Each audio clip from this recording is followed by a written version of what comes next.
Historiquement vôtre. L'heure du mot de la fin a sonné. On devrait avoir d'ailleurs Oui, un une cloche, ding-dong, oui. une cloche. On n'a Il y a pas cet moi, effet déjà. spécial, ça doit être trop coûteux probablement.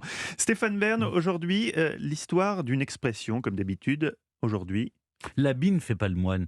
Oui, c'est un adage très connu. Je Oui. l'explique pour les plus jeunes fans de Mathieu Noël qui nous écoutent. Il signifie méfions-nous des apparences. Et c'est vrai, la preuve avec vous, Stéphane. Quand on vous voit la première fois, on se dit tiens, voilà un royaliste. Mais finalement, avec le temps, on découvre que vous êtes très bien accommodé de la démocratie. Finalement, Oui. Oui, vous tolérez ce Ah, régime-là. même j'y suis très attaché. Vous êtes oui. même attaché Oui, maintenant. c'est Comme fou. quand on se trompe, Oui. voilà, l'habit ne Oui. fait pas le moine. Quoi. Oui, voilà, c'est ça.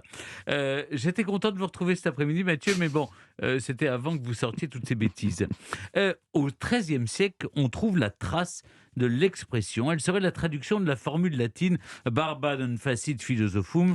Ce n'est pas de moi, c'est du Plutarque. Pour résumer, ça signifiait que la barbe ne faisait pas le philosophe. Mais moi, je plaide pour une autre origine. L'habit ne fait pas le moine viendrait de François Grimaldi, François dit le malicieux, cousin de Régnier Ier, descendant de la famille qui règne encore sur le rocher d'Hercule à Monaco. Il s'empare du rocher en janvier 1297 grâce à une ruse. Il se déguise, lui et sa petite armée génoise, en moine franciscain. Il demande l'asile et la nuit durant, il refait le coup du cheval de Troie.